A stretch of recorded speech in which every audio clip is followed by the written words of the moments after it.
Bonjour, je vous propose une vidéo sur la structuration d'une opération de LBO. Alors, je vous recommande, avant de voir cette vidéo, de regarder les deux vidéos que j'ai déjà faites sur le LBO. La première sur les principes d'un LBO et la deuxième sur le levier fiscal dans un LBO. Nous allons ici illustrer tous ces principes en nous appuyant sur une société cotée qui s'appelle Grammer, qui est un équipementier automobile allemand dont la capitalisation boursière est de l'ordre de 200 millions. Elle est au 27 juin 2022 d'environ 197 millions d'euros. Alors pourquoi ai-je choisi d'illustrer les principes du LBO sur une société cotée? Eh bien tout simplement pour disposer d'informations financières prévisionnelles. Donc, vous avez en lecture directe sur votre écran des prévisions de compte de résultats, mais aussi des prévisions d'investissement. Et par ailleurs, j'ai préparé un bilan financier simplifié à partir du rapport annuel où nous avons à l'actif des immobilisations et du BFR et au passif capitaux propres, provisions et dettes nettes. Les informations financières prévisionnelles pour le compte de résultat et de cash flow sont issues de Capital IQ qui fournit pour la plupart des sociétés cotées des consensus d'analystes. Alors, nous avons des informations assez détaillées de compte de résultat jusqu'en 2024. En revanche, à partir de 2025, nous n'avons que le chiffre d'affaires, les dotations et l'OREX. Nous allons devoir compléter ces prévisions afin de disposer dans un premier temps d'un business plan ou d'un plan d'affaires de la société cible. Alors quand on dit plan d'affaires, on sous-entend trois documents qui doivent être articulés entre eux, à savoir le compte de résultat prévisionnel, le cash flow prévisionnel et le bilan prévisionnel. Une fois que nous aurons ce business plan de la société cible, nous pourrons passer à la structuration du LBO à proprement parler et pour cela, nous ferons la même chose, c'est-à-dire la détermination du compte de résultat, du cash flow et du bilan de la société holding de reprise pour en déduire ce que l'on cherche dans le cas de la structuration d'un LBO, à savoir premièrement le montant de la dette d'acquisition qui peut être levé par un holding de reprise et deuxièmement le montant du capital social qui peut être souscrit par le fonds d'investissement qui veut prendre le contrôle de la société cible. Alors, nous avons besoin de 7 années de prévision, étant donné que la dette d'acquisition a normalement une maturité de 7 ans. Alors, on va faire l'hypothèse que l'opération est montée au cours de l'année 2022, mais que la réalisation en tant que telle de l'opération, le closing, intervient le 31 décembre 2022.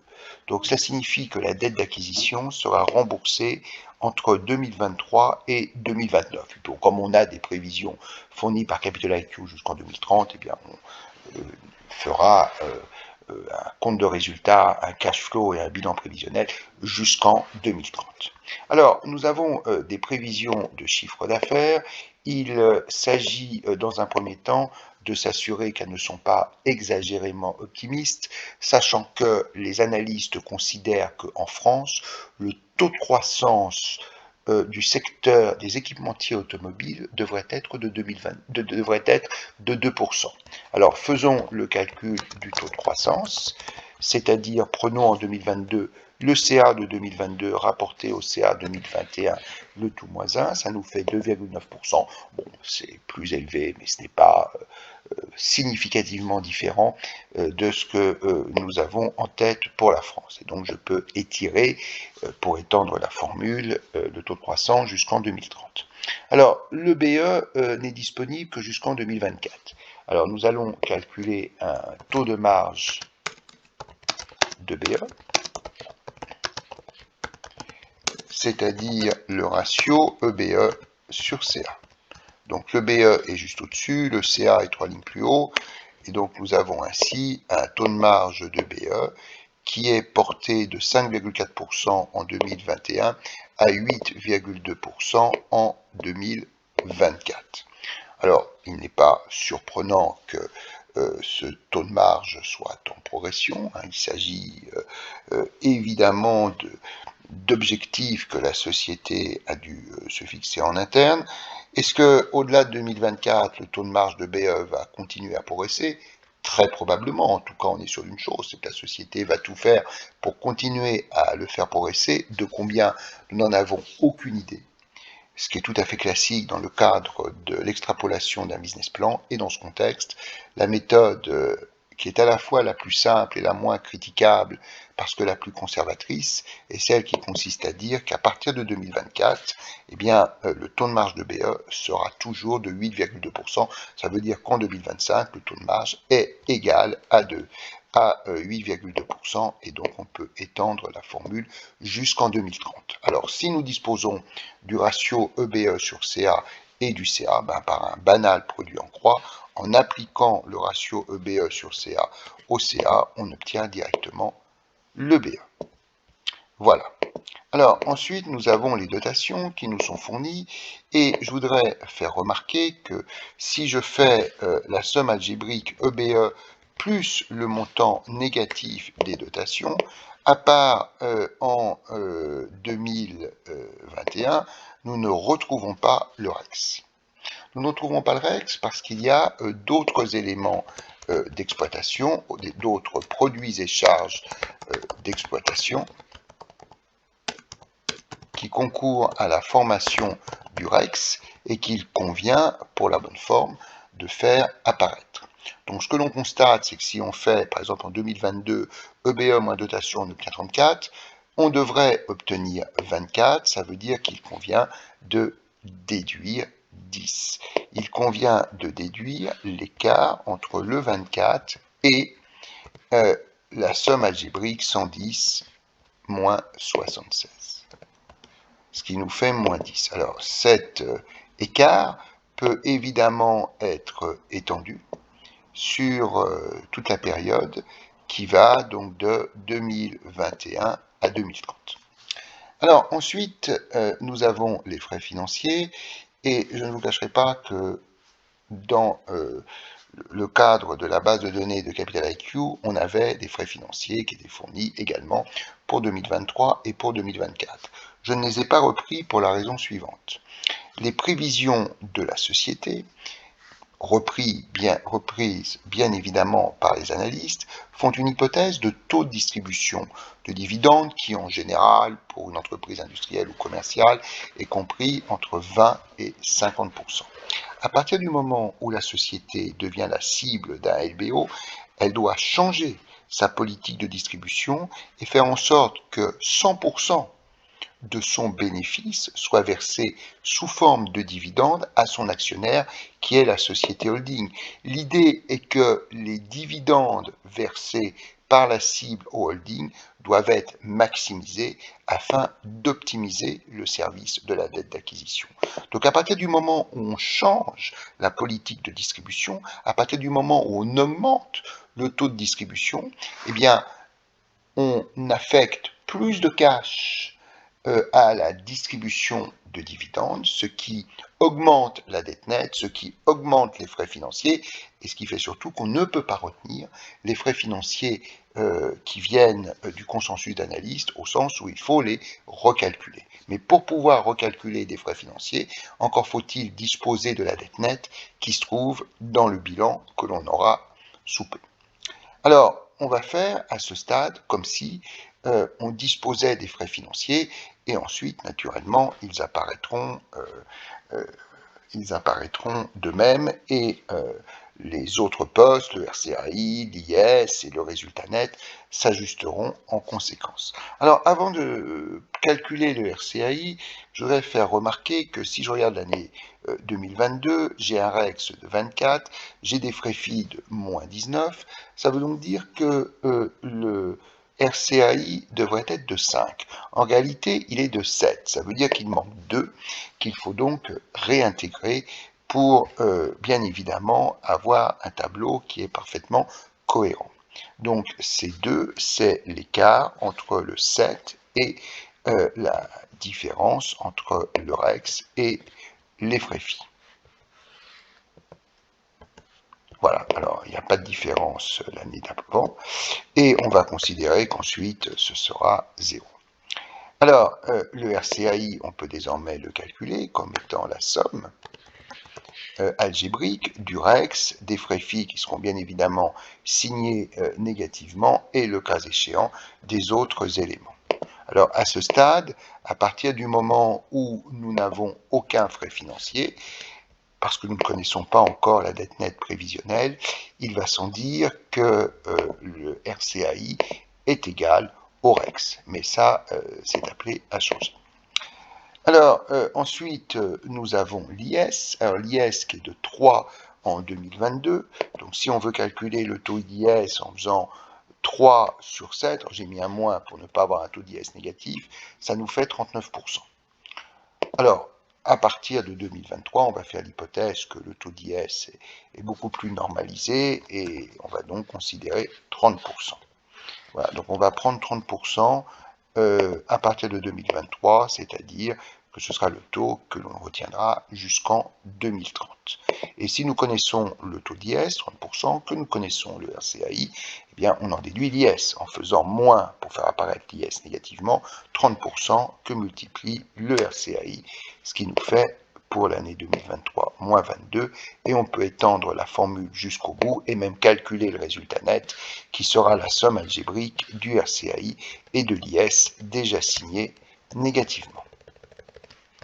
Donc on a ainsi un résultat prévisionnel. Alors maintenant nous allons passer au cash flow prévisionnel. Alors ce cash flow prévisionnel ne va pas être exactement égal à la variation de trésorerie que l'on va trouver à l'actif du bilan, mais à la variation de dette nette.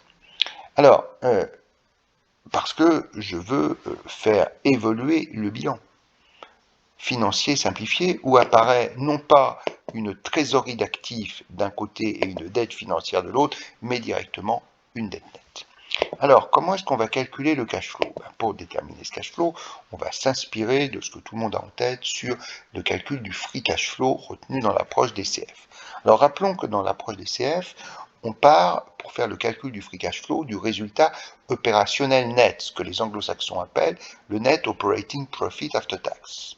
Alors, pourquoi est-ce qu'on prend un résultat opérationnel net et non un résultat net dans l'approche DCF? Parce qu'on sait que ce free cash flow a vocation à être actualisé au coût moyen pondéré du capital qui intègre le coût de la dette, lequel détermine les frais financiers. Mais là, il n'est pas question d'actualiser quoi que ce soit, il s'agit d'avoir le cash flow d'une part, le bilan d'autre part.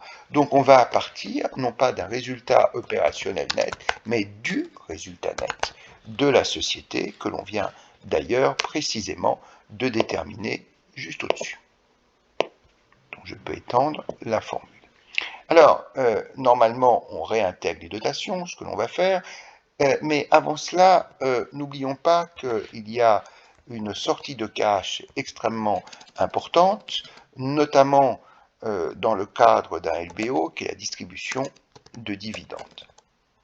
Alors, cette distribution de dividendes n'est pas prise en compte dans la méthode DCF. En revanche, comme il s'agit d'un flux de trésorerie sortant, on est bien obligé de le prendre en considération. Alors, j'ai précisé déjà que le taux de distribution serait de 100%. Alors on pourrait dire c'est le bénéfice de l'année d'avant, tout simplement. Mais si l'on veut avoir un modèle qui soit utilisable, un modèle de construction de business plan qui soit utilisable, y compris en dehors du contexte de la structuration d'un LBO, il suffit d'avoir une ligne taux de distribution, et on va considérer à partir de 2022 que ce taux de distribution est de 100%. Voilà. Évidemment, c'est paramétrable, mais nous, on va considérer qu'il est de 100%. Voilà. Alors, je vais évidemment étendre cette formule jusqu'au bout. Et donc, je vais dire que chaque année, je prends 100% du bénéfice de l'année d'avant. Je rappelle qu'il y a un principe de décalage d'un an, étant donné qu'en 2022, je réalise un bénéfice qui ne sera calculé par les services financiers de l'entreprise que début 2023 et qui, par conséquent, ne pourra être distribué aux actionnaires qu'en 2023. Donc le bénéfice 2021 est versé sous forme de dividende en 2022, le bénéfice 2022 est versé en 2023, etc. Donc comme on l'a dit, on va réintégrer les dotations. Alors ces dotations sont dans le tableau juste au-dessus, sauf que logiquement, dans un compte de résultats, elles sont signées négativement, il s'agit de charges, donc je mets un moins pour les récupérer positivement dans mon tableau de cash flow. Et donc je peux étirer jusqu'au bout. Et puis il ne me manque qu'un poste, c'est la variation du BFR. Alors pour avoir la variation du BFR, encore faudrait-il déjà avoir le BFR en tant que tel.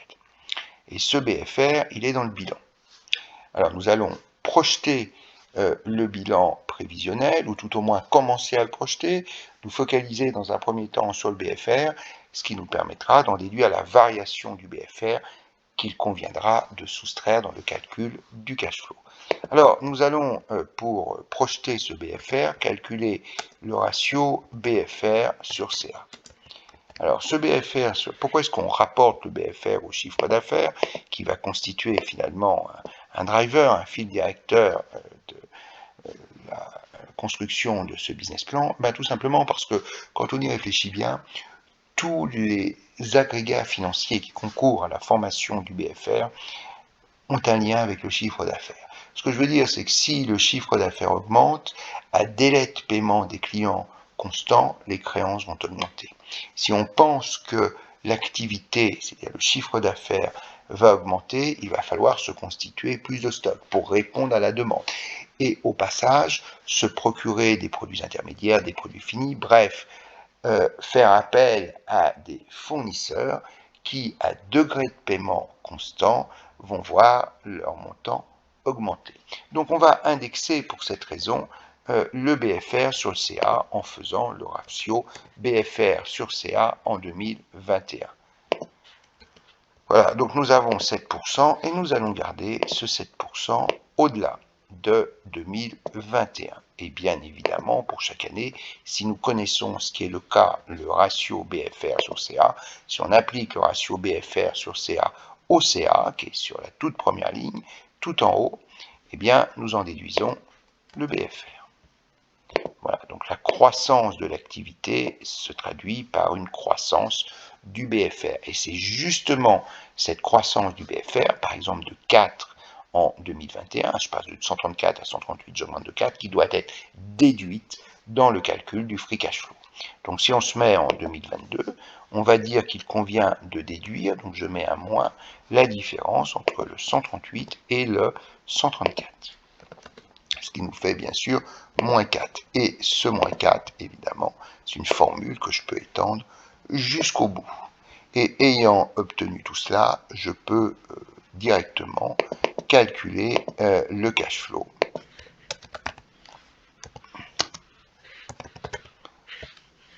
Égal à la variation de dette nette.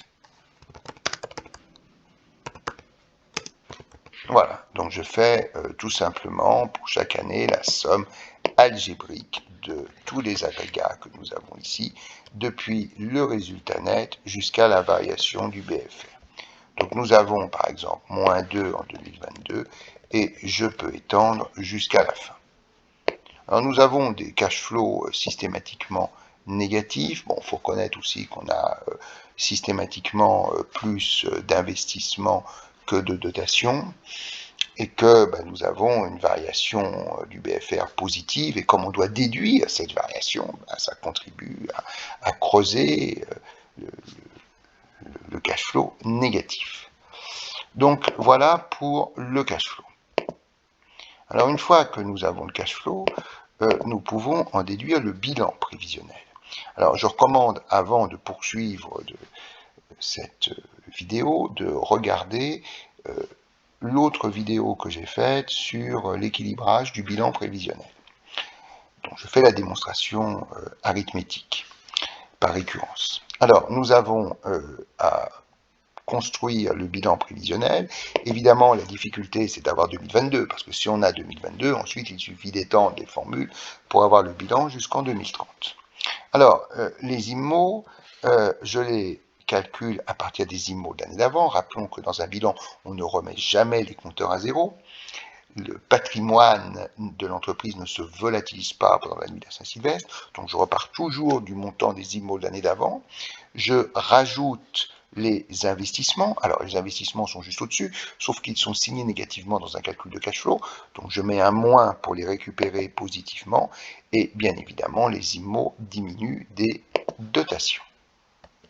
Voilà. Et je peux naturellement étendre cette formule. Le BFR a déjà été calculé grâce à l'indexation sur le chiffre d'affaires qu'on a vu il y a 5 minutes, et je peux d'ores et déjà étendre la formule de la somme, c'est-à-dire du total de l'actif. Alors au passif, le principe est le même, on ne remet pas les compteurs à zéro, on repart donc des niveaux de chacun des agrégats au 31-12 de l'année d'avant. Donc pour les capitaux propres, on repart de 346. On va rajouter à cela le résultat de l'exercice et on va déduire les dividendes qui sont déjà traités négativement dans un calcul de cash flow. Donc algébriquement, je fais plus le montant négatif des dividendes. Je peux naturellement étendre cette formule. Alors, les provisions, c'est sans doute la partie la plus simple, étant donné que lorsque l'on fait un business plan, on ne va pas commencer à faire des prévisions de provisions en croissance. Parce que si je mets dans mon business plan que je pense qu'en 2022, les provisions vont augmenter de 100 millions, et puis qu'en 2023, elles vont augmenter de 200 millions, ça veut dire que j'ai déjà aujourd'hui en tête des risques de perte d'un montant de 300. Et si je prévois d'étaler leur provisionnement sur plusieurs années, ben, cela veut dire que je mets clairement en évidence le fait que mes comptes sont faux. Donc, encore une fois, il est clair que rétrospectivement, au 31-12-2022, puis au 31-12-2023, l'entreprise aura éventuellement connaissance de risques qu'elle devra approvisionner, mais dont elle n'a pas connaissance aujourd'hui. Donc ça veut dire que lorsqu'on fait un business plan, on s'attend à ce que les provisions soient stables. Donc je dis égal toujours au montant de l'année d'avant. Quant à la dette nette, eh bien, elle diminue chaque année du cash flow généré. Donc moins le cash flow généré, qui est bien une variation de dette nette. Et donc je peux étendre cette formule. Dette nette égale dette de l'année d'avant moins le cash flow généré, et je peux ainsi étendre la formule du total du bilan. Et nous constatons que par cette méthode, évidemment, le bilan est totalement équilibré. Alors, nous avons presque terminé, mais pas totalement terminé, le business plan de la cible, étant donné qu'il nous reste quand même à déterminer le montant des frais financiers à partir de 2023.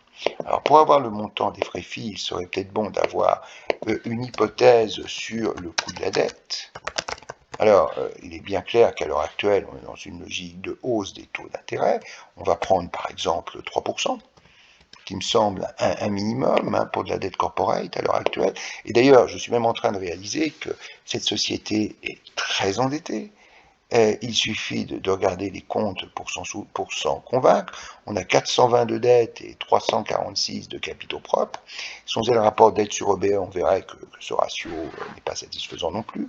Et pour cette raison, il serait peut-être plus prudent de considérer un coût de la dette plus élevé, propre à une société qui n'est pas complètement en ligne avec les exigences usuelles des banques, et c'est la raison pour laquelle je vais plutôt retenir 5%. Voilà. Alors nous allons garder ce 5% au-delà de 2023. On va évidemment mettre ça en pourcentage, et nous allons étendre ce 5% jusqu'au bout. Alors nous allons maintenant calculer les frais financiers. Ces frais financiers sont à 5%. Alors on pourrait être tenté d'appliquer ce coût de la dette au montant de la dette au 31 décembre. Seulement, je ne l'ai pas encore dit, je le précise seulement maintenant, le LBO va conduire à refinancer la totalité de la dette de la société cible, au-delà du fait qu'il faut financer la société holding de reprise. Et dans la pratique, il est assez courant que le service de la dette d'acquisition, mais aussi le paiement des intérêts sur la dette de la société cible, interviennent 2 fois par an. Donc, bien évidemment, le directeur financier de la société cible va disposer d'un échéancier de paiement des intérêts et de remboursement de sa dette. Il n'en demeure pas moins que lorsqu'on fait de façon externe le calcul des frais financiers, le plus simple, le moins inexact, c'est de calculer les frais FI en appliquant le coût de la dette à une dette nette moyenne. Donc, je multiplie le 5% par la dette moyenne entre 2022 et 2023. Donc la moyenne des 422 pour 2022 et 387 pour 2023. Alors, il s'avère que tout d'un coup, j'ai des flèches un peu dans tous les sens qui m'indiquent qu'il y a une référence circulaire. Et effectivement, il y a une référence circulaire, au sens où les frais FI me permettent d'avoir le résultat net, qui me permettent d'avoir la variation de dette nette, donc de déterminer la dette nette, qui est réinjectée dans le calcul des frais financiers. Il convient donc de préciser à Excel que l'on veut mettre en place un calcul itératif qui permet de résoudre définitivement ce problème de référence circulaire. Pour cela, on va dans Fichier, Options, et nous allons dans Formule et nous cliquons sur Activer le calcul itératif. Voilà. Et du coup, non seulement les flèches disparaissent, mais en plus le calcul est fait. Et nous pouvons ainsi étendre jusqu'au bout. Voilà, donc nous avons désormais un business plan de la société cible qui est finalisé. Alors, il serait peut-être bien de préciser compte de résultat ici de la cible.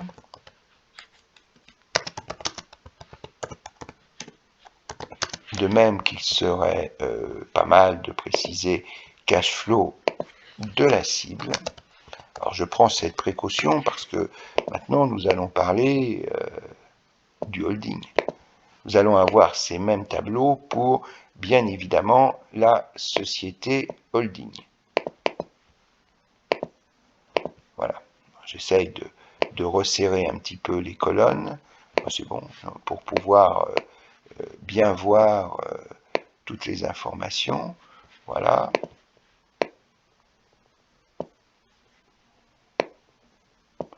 Donc, cash flow de la cible, donc, ou variation nette nette. Évidemment, on est encore en millions d'euros. Tout est en millions d'euros, bien évidemment. Pareil, le bilan de la cible qui, lui, est bien prévu aussi en millions d'euros. Alors, maintenant que nous en avons fini avec la cible, nous allons nous pencher sur le business plan du holding de reprise. Alors, nous allons avoir un compte de résultat avec les mêmes années. Donc, je fais un copier-coller de ceci et je vais mettre compte de résultat du holding. On va dire de H, H comme holding. Alors, l'avantage du holding, c'est que c'est une société qui a beaucoup moins d'actifs et donc beaucoup moins d'éléments dans le compte de résultat. Alors, qu'est-ce qu'on va trouver dans le compte de résultat du holding? On va d'abord trouver des dividendes reçus de la cible. Dividendes reçus de la cible étant bien évidemment dans le tableau de cash flow que nous avons juste au-dessus. Alors je vais cacher ce bilan afin de pouvoir voir les éléments de cash flow plus facilement. Donc on fait l'hypothèse que la société holding est constituée en 2022, ça veut dire que le compte de résultat va commencer à s'incrémenter en 2023. Donc nous avons des dividendes ici qui sont signés négativement, ce qui est logique dans le cash flow de la cible, c'est de l'argent qui sort. Par contre, au niveau du holding, c'est de l'argent qui rentre et c'est un produit. Donc je mets un moins pour récupérer positivement les dividendes en provenance de la cible. Deuxième poste du compte de résultat, les frais financiers sur la dette d'acquisition.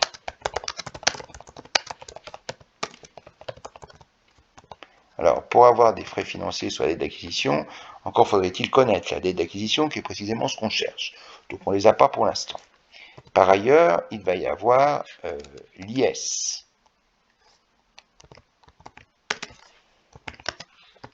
Dû au Trésor public. Mais il s'avère que, et je décris tout cela dans la vidéo consacrée au levier fiscal dans un LBO, la société holding reçoit de la cible des dividendes en quasi-franchise d'impôt, dans le cadre du régime mère-fille, alors que les frais financiers sont fiscalement déductibles.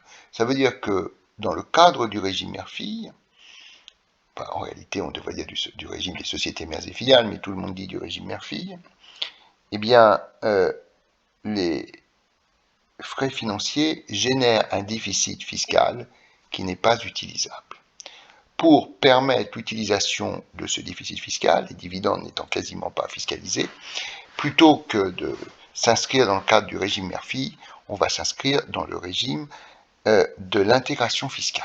L'intégration fiscale prévoit que la société cible va verser au holding l'IS qu'elle aurait versé au trésor public en l'absence de convention d'intégration fiscale. Donc ça veut dire que la société cible paiera toujours le même impôt, qu'elle soit ou non dans un périmètre d'intégration fiscale. La seule chose, c'est que dans le cadre de l'intégration fiscale, la société cible verse son IS à la société holding. La société holding va recalculer un nouveau résultat fiscal pour l'ensemble du groupe fiscal et ne va pas reverser au trésor public la totalité de l'impôt reçu de la cible, ce qu'on appelle le levier fiscal. Alors, nous allons avoir donc une ligne IS reçue de la cible.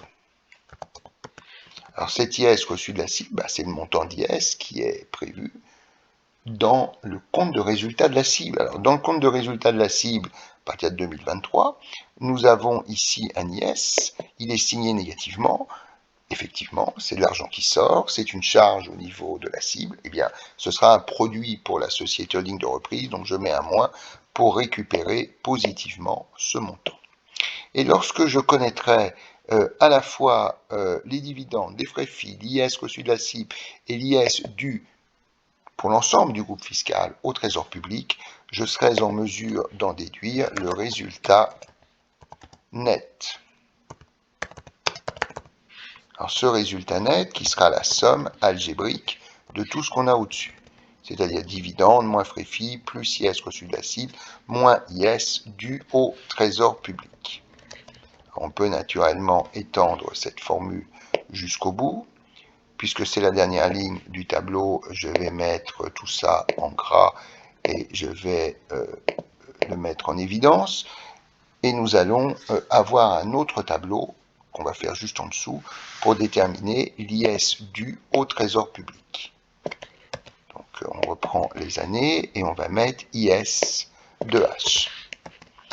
Alors, encore une fois, je recommande de voir la vidéo sur ce sujet, c'est-à-dire le levier fiscal dans un LBO. Alors, en fait, le groupe fiscal, dont H est tête de groupe, va calculer un nouveau résultat fiscal d'ensemble en partant du RCAI de la cible et en déduisant les frais financiers sur la dette d'acquisition à payer par la société holding de reprise. Alors le RCAI de la cible, nous l'avons au-dessus.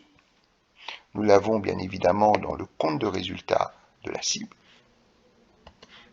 Voilà. Nous pouvons étendre la formule.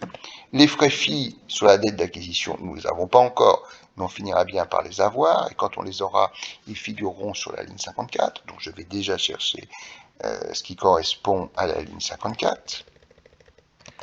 J'en déduis ainsi le résultat du groupe fiscal intégré, donc qui est la somme algébrique des deux. Évidemment, les frais FI seront, le moment venu, signés négativement. Nous pouvons ainsi étendre la formule et nous pouvons en déduire l'IS dû au trésor public. Alors, je vais même préciser à quel taux. Et on va prendre l'hypothèse dans laquelle tout se passe en Allemagne. Donc ça veut dire que je vais aller chercher le taux d'IS que nous avons ici de 30%. Voilà, et donc nous pouvons dire que l'IS dû au Trésor public, c'est 30% que je dollarise, car ça va être le même 30% que je vais appliquer à tous les résultats du groupe fiscal, donc que multiplie le résultat du groupe fiscal qui est juste au-dessus. Bon, évidemment, on n'a absolument pas besoin des montants après la virgule, et on peut étendre ainsi jusqu'au bout, et je vais d'ailleurs mettre en évidence cette ligne concernant l'IS dû au Trésor public. Alors, cet IS dû au Trésor public a vocation à être réintégré dans le tableau du dessus. On a besoin d'IS dû au Trésor public, donc je vais aller chercher désormais l'IS dû au Trésor public dans le tableau consacré à l'IS de H. Alors, ce que nous constatons à ce stade, mais seulement à ce stade, c'est qu'il n'y a aucune différence entre l'IS reçu de la cible, qui vient du compte de résultat de la cible, qui vient du haut, et l'IS reversé au Trésor public qui vient du tableau du dessous. Pourquoi? Tout simplement parce qu'à ce stade, nous n'avons toujours pas de frais financiers sur la dette d'acquisition de nature à réduire la base imposable, à réduire l'assiette de l'impôt pour l'ensemble du groupe. Voilà. Alors, il serait peut-être temps de commencer à modéliser ces frais financiers. Alors, pour cela, nous allons faire un nouveau tableau, un de plus, consacré à la dette d'acquisition. Dette d'acquisition.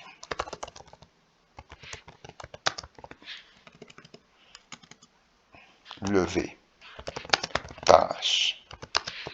Alors, je répète que c'est ce qu'on cherche.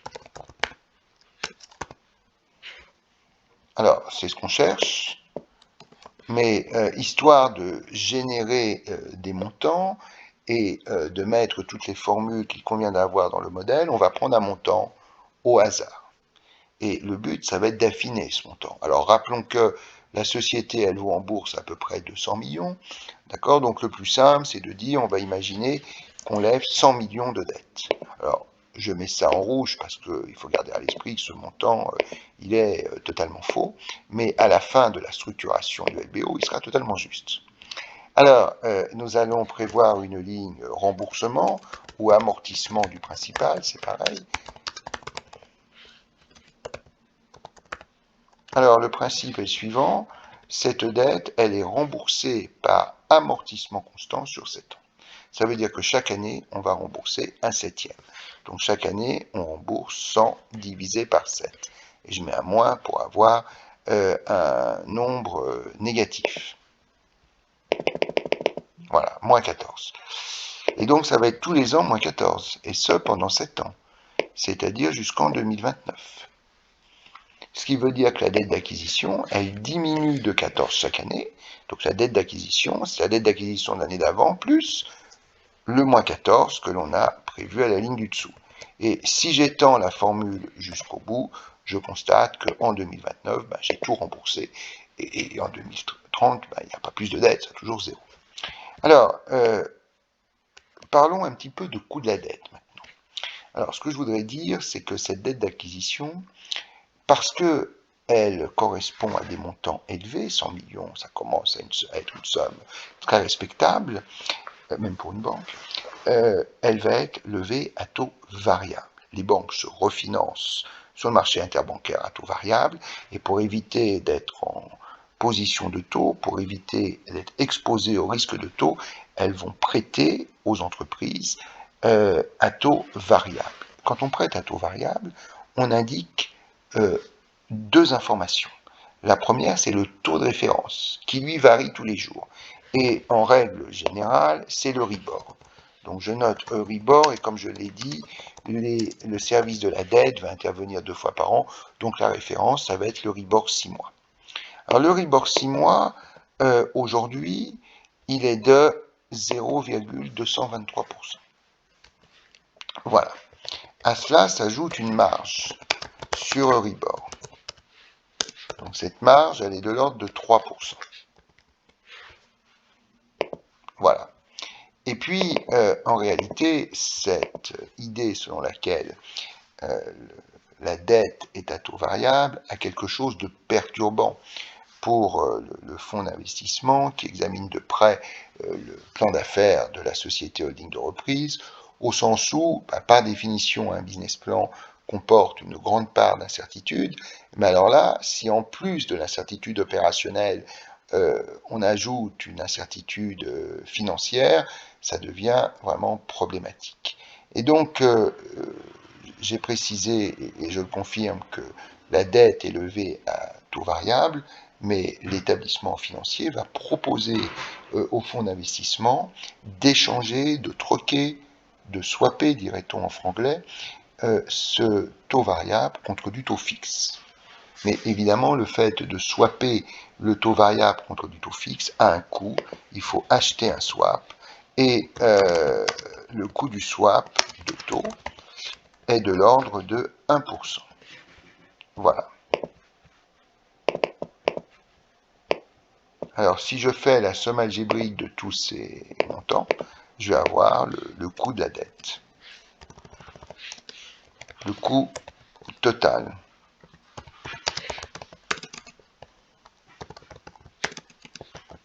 De la dette. Voilà. Donc il me suffit maintenant de faire l'addition et de dire que j'ai la somme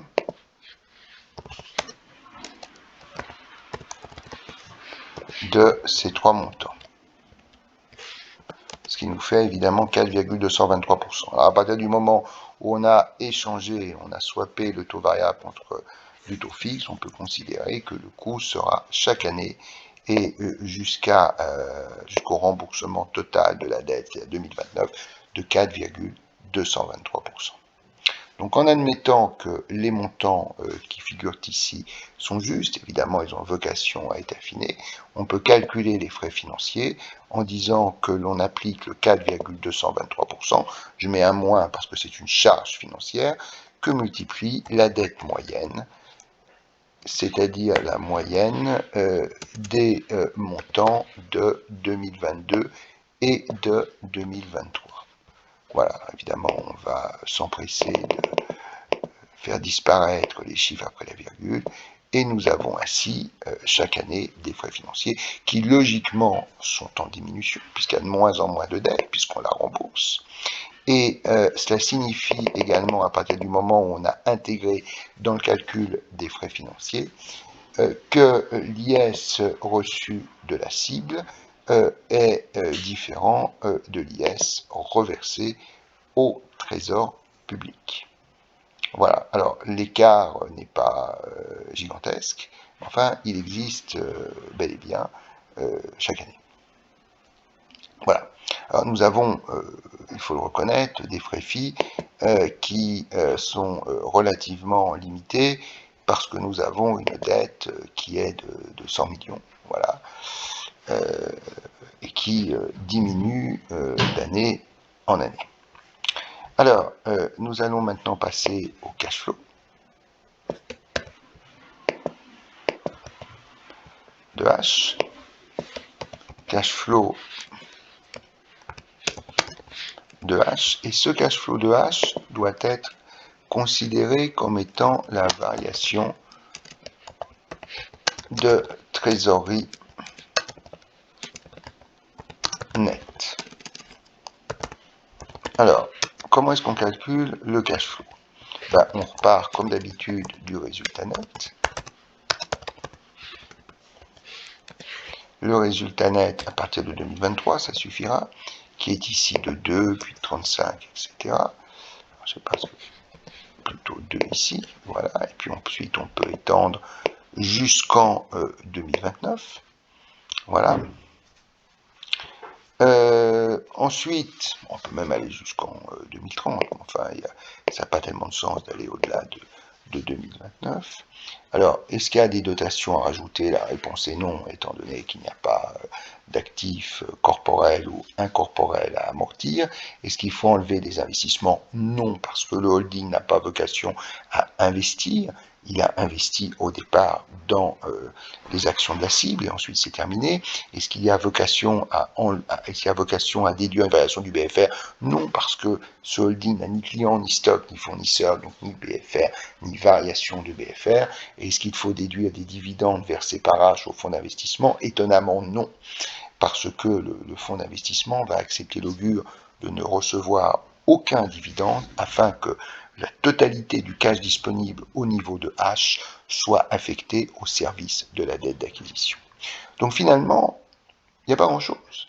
Il y a le résultat net, mais n'oublions pas que cette fois-ci, je ne suis pas en train d'essayer de déterminer une variation de dette nette, une variation de trésorerie nette. Et si je m'intéresse à la variation de trésorerie nette, eh bien, il faut prendre en compte le remboursement de la dette d'acquisition ou l'amortissement du principal. C'est la même chose, on va faire un copier-coller. Et donc, nous savons que l'amortissement du principal est juste au-dessus.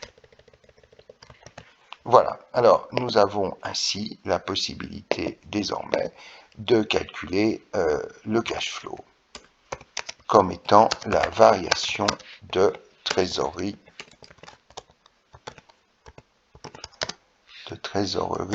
nette. Donc c'est la somme algébrique du résultat net et du montant de l'amortissement du principal qui a déjà été signé négativement. Donc voilà maintenant le cash flow. Alors maintenant, on va passer au bilan de H.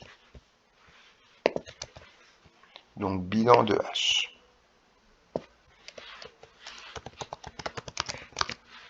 Alors, dans le bilan de H, qu'est-ce qu'on va trouver? On va trouver des actions de la cible. On va trouver la trésorerie nette. Ça va nous donner un total de l'actif. Et puis, on va avoir des capitaux propres. On va avoir la dette d'acquisition. Et on va avoir un total du passif. Alors, on fait les calculs à partir du 31/12/2022. Donc, action de la cible plus trésorerie nette. Et pareil, au passif, capitaux propres et dette d'acquisition. Le total n'est pas mis sur la bonne ligne. Voilà. Donc, on peut étendre cette formule jusqu'au bout et faire la même chose au passif. Alors, tout d'abord, les capitaux propres. On va dire qu'on enlève pour 120. J'ai aucune idée de ce que ça va être pour l'instant, donc je le mets en rouge. La dette d'acquisition, on va finalement la saisir ici.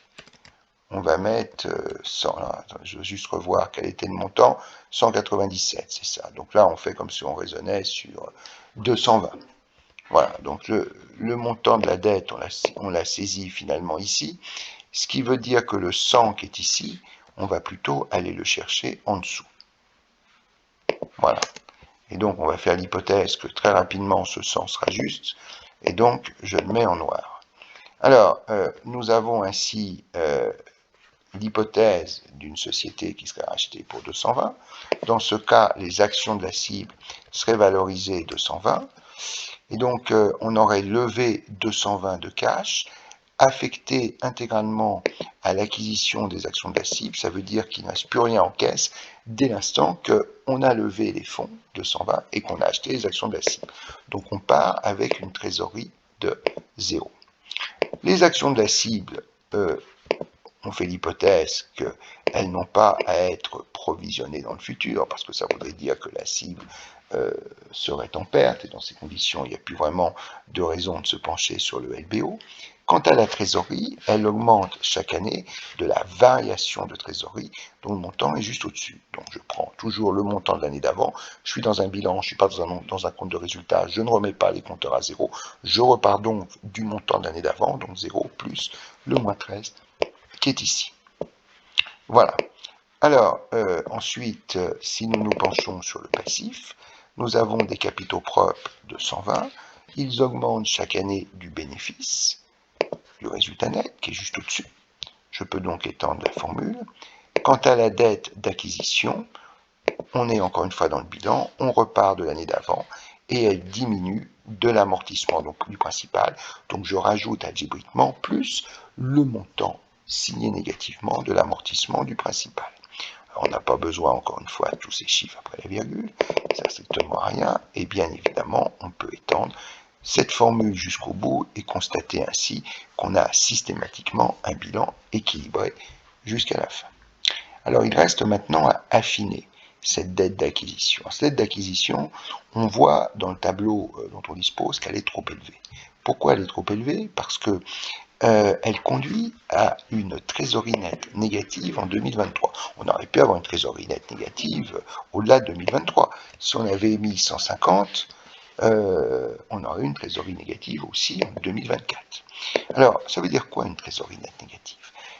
La trésorerie nette au sens de l'analyse financière, c'est trésorerie d'actifs moins trésorerie de passifs.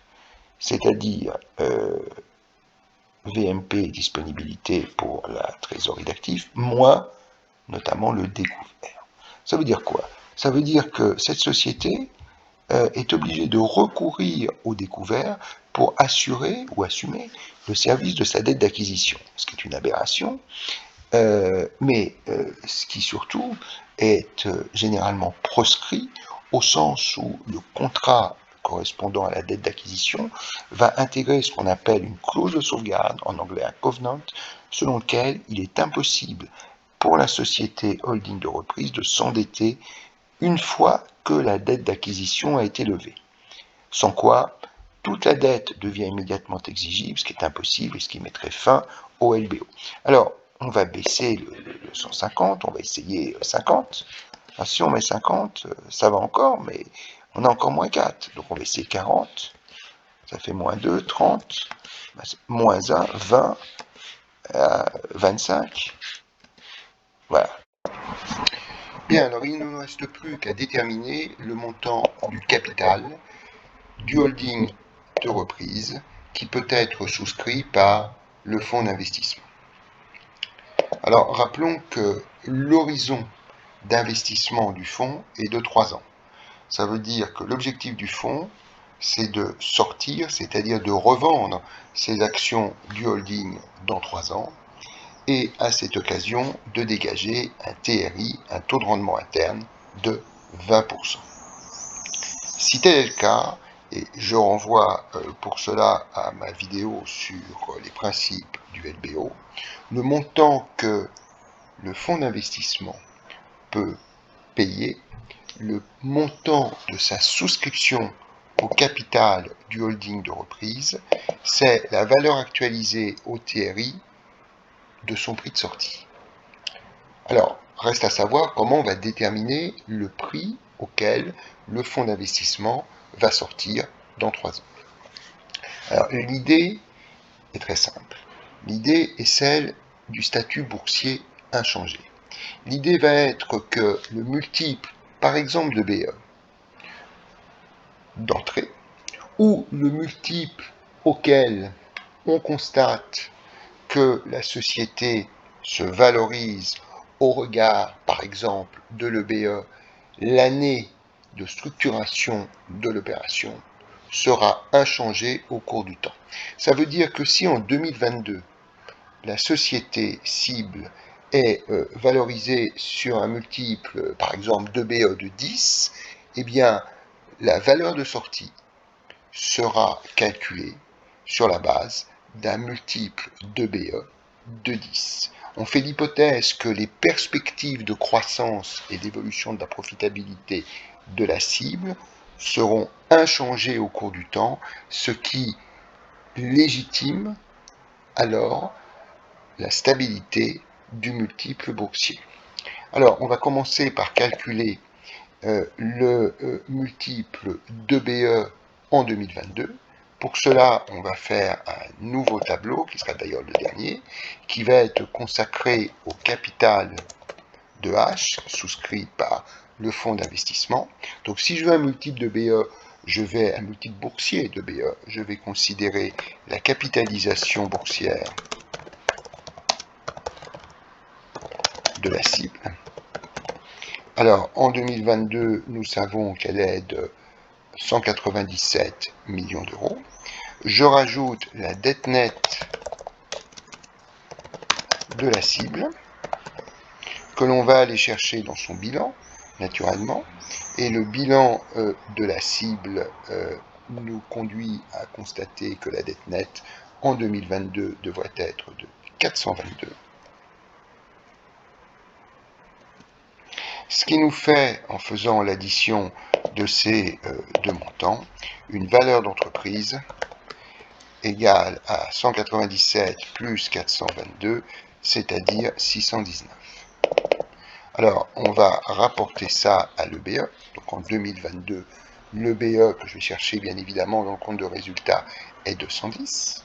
Ce qui nous fait un multiple d'EBE, c'est-à-dire VE sur EBE, qui est égal à 619 sur 110, ce qui nous fait un multiple de BE de 5,6. Et nous partons du principe selon lequel ce multiple est inchangé au cours du temps, c'est-à-dire que dans 3 ans, au moment de la sortie espérée, eh bien, le multiple de BE sera de 5,6. Alors, le BE, il est de 110 en 2022, je fais un copier-coller dans la colonne 2025 pour avoir le BE 2025 qui est porté à 193, ça c'est l'effet croissance du chiffre d'affaires et amélioration de la rentabilité opérationnelle. J'en déduis la nouvelle valeur d'entreprise, c'est-à-dire 193 fois le multiple de BE de 5,6, ce qui nous fait une valeur d'entreprise de 1081. Et pour passer à la valeur économique des capitaux propres, il convient d'enlever la dette financière nette. Alors, cette dette nette doit regrouper la dette nette de la cible et la dette nette du holding, c'est-à-dire est une dette nette consolidée. Alors, nous allons la calculer. La dette nette de la cible, nous la trouvons encore une fois dans le bilan prévisionnel de la cible. C'est à ça que sert toute la modélisation. Donc en 2025, j'ai une dette nette de 449. Je vais par ailleurs considérer la dette d'acquisition levée par H, que je vais chercher donc dans le bilan de H qui est juste au-dessus. Et je déduis la trésorerie nette de H, qui est également dans le bilan du dessus, donc je mets un moins pour déduire algébriquement cette trésorerie de 85. Ce qui nous fait par conséquent une dette nette consolidée, qui est la somme algébrique de ces trois montants, qui est de 378.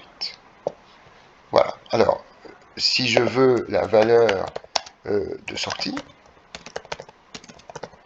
valeur économique des capitaux propres, ce sera 1081 valeur d'entreprise moins dette nette 378, ce qui nous fait 703. Je rappelle l'objectif de TRI. Nous avons dit un objectif de 20%. Et du coup, si j'actualise à 20% la valeur de sortie, j'en déduirai le montant du capital souscrit par le fonds. Donc je prends le 703 et je le divise par 1 plus le TRI de 20% à la puissance 3, ce qui nous donne 406. 407 en arrondissant proprement. Ce qui signifie que dans le bilan, je vais remplacer le 120 par 407, ce qui nous donne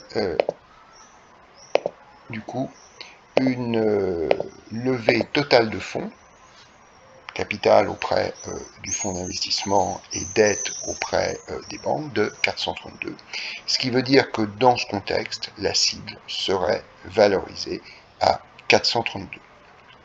Alors oui, c'est beaucoup plus que le montant de la capitalisation boursière, ça fait une prime énorme, mais il ne faut pas perdre de vue que cette capitalisation boursière a beaucoup diminué au cours des dernières semaines et qu'il est très improbable que les actionnaires seraient vendeurs à, disons, 200 millions ou 200 millions plus une prime de 30 ou 40% qui conduirait à une valeur de toute façon inférieure à 300 millions d'euros.